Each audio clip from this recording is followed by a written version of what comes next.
Hello everyone, this is Liz and I'd like to welcome you to a history of peanuts. This will be a bit of a brief history as we do have several decades of material to cover. We'll be hitting the highlights, but please share in the comments your favorite Peanuts memories, characters, what the strip has meant to you, anything at all. We really look forward to hearing from you. Peanuts is the creation of cartoonist Charles Schulz, who was born November 26, 1922. Even as a young child, Schulz always dreamed of being a cartoonist. Schulz realized his dream of becoming a cartoonist when he began writing and illustrating a small strip called Little Folks, which he sold to a local paper. After multiple rejections from larger syndicates, he finally sold the strip to United Feature Syndicate in 1950.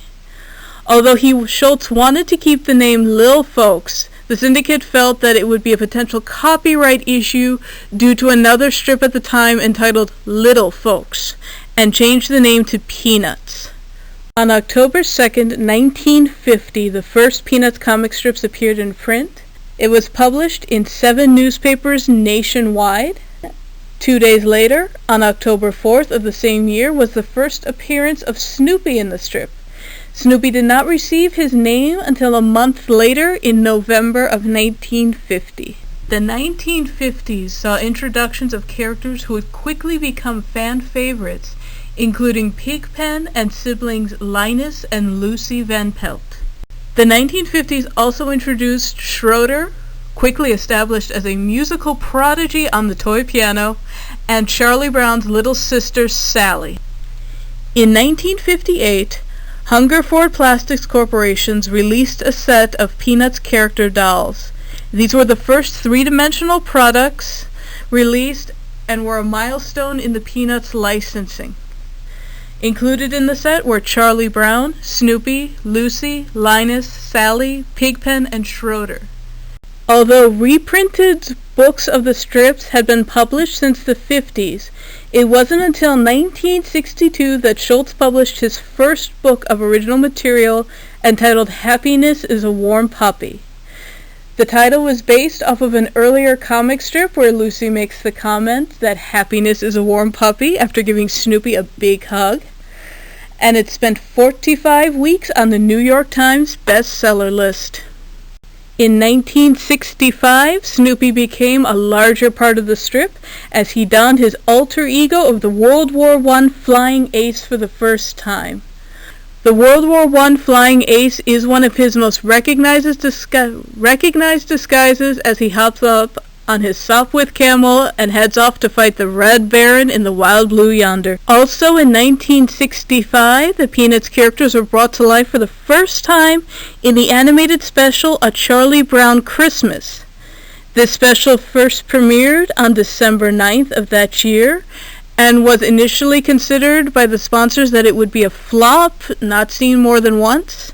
Instead, it was a massive critical success, earned an Emmy Award for Outstanding Children's Program, and has become a holiday tradition ever since.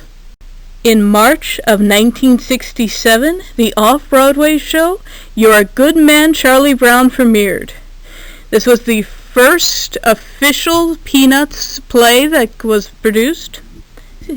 Gary Berghoff, who played Radar on MASH, starred as Charlie Brown.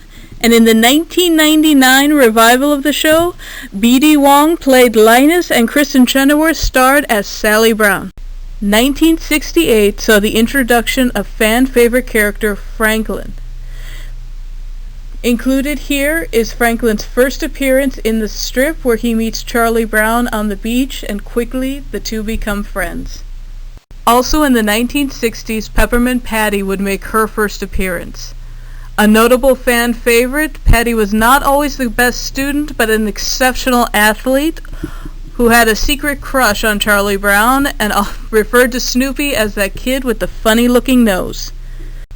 It wasn't only the human characters that would make the strip successful, though.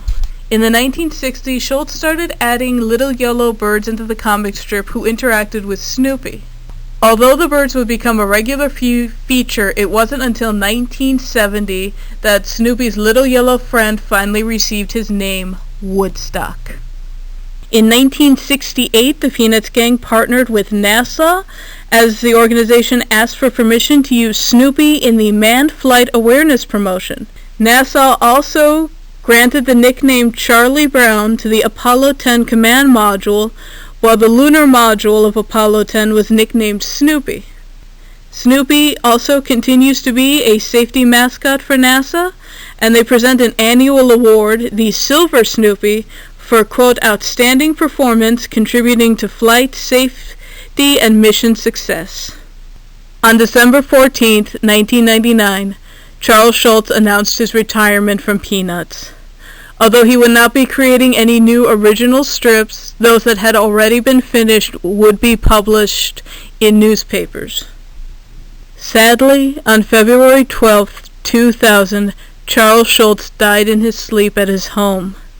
The next morning, February 13, 2000, his final Sunday strip appeared in newspapers around the world. At the time, it was reported that Peanuts was printed in 2,600 newspapers in 75 countries around the world and in 21 languages.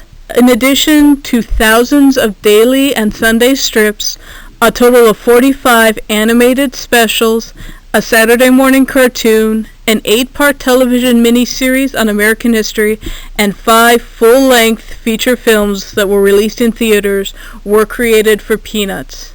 Growing from a small local comic strip to a worldwide phenomenon, Peanuts touched the hearts of many fans and continues to do so to this day.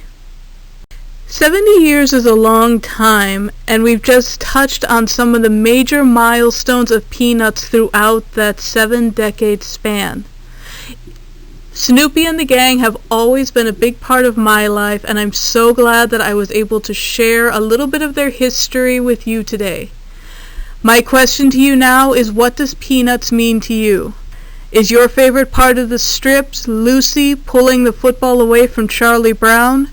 Schroeder's love of all things Beethoven, or the unrequited love stories from Charlie Brown never getting the courage to approach the little red-haired girl, to Lucy and Schroeder, or Sally and Linus.